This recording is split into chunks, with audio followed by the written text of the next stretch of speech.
we already know how to find the DFT of a signal. We did that in the last lesson.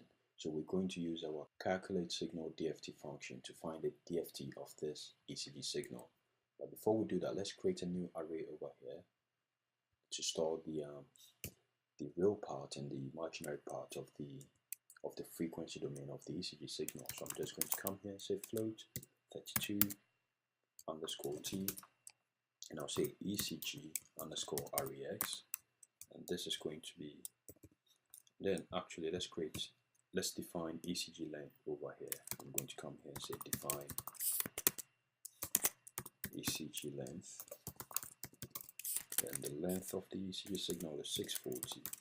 So over here, REX, the length of REX becomes ECG length divided by 2.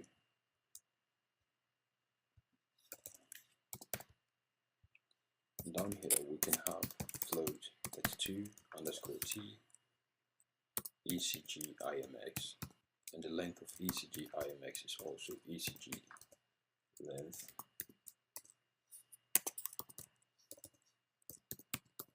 divided by 2, like this. So let's get the real and imaginary part of the ECG signal into these arrays, and we do that by calling our function the calculate signal DFT. So I'm just going to call this function.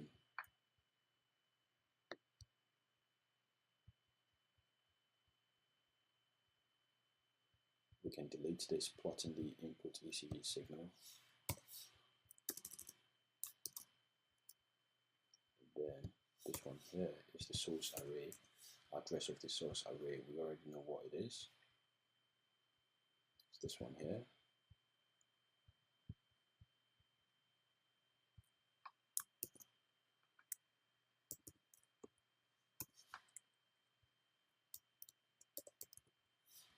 And this one here is the array that contains the output signal, the real part of the frequency domain, which we just created. We're calling this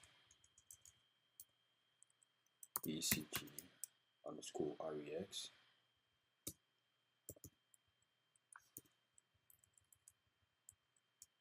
And this one here is where the imaginary part goes. So we can say over here ECG underscore IMX. And this one here is the signal length, which is ECG length. As simple as this. So let's calculate this, and let's create a function to plot the output, right? So let's come down here and plot the ECG output signal. I'll just come here and say void plot ECG REX signal. This void.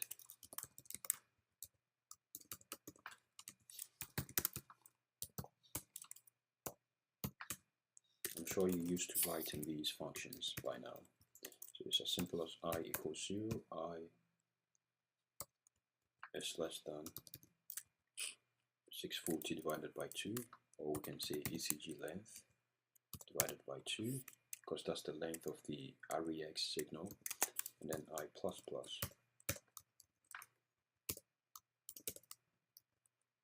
And over here we can see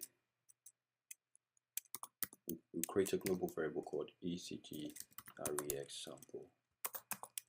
We'll create it later, and then over here we can just say ECG REX I, this. Forgot I over here. Small I over here. You could put a bit of delay by saying for j equals 0, j is less than 3000, j plus plus, like this. All we need to do now is create this global variable.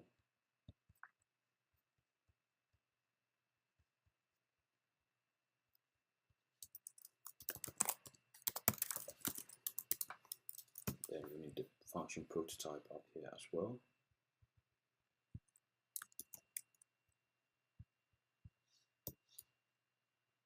So now we can come here.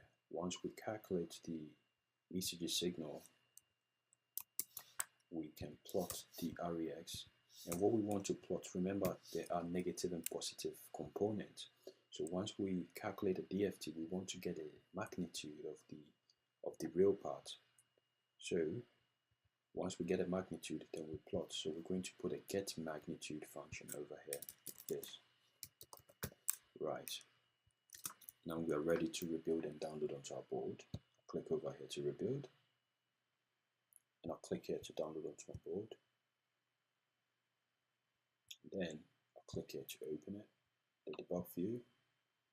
Once we come here, we want to take this one out of the logic analyzer and add ECG REX sample, this one here. Right click, add to logic analyzer, and then we can change the color first. We don't want this. I'll just set this to this color. How about this color?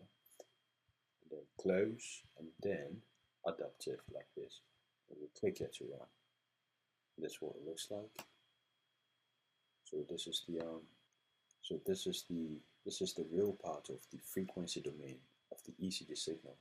Yes, we still have some negative.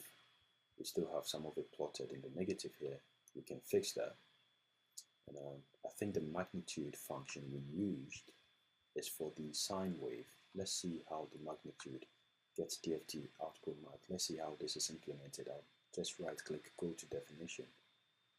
And like I said, it's using the other signal, it's using the REX, so we have to create a get DFT output magnitude just for the ECG signal. And let's do that now. I think you might be hearing some noise. It's my processor getting hot, so the computer fan has automatically turned on. When you use the logic analyzer a lot, it demands a lot of processing power from the computer. So just bear with me, yeah?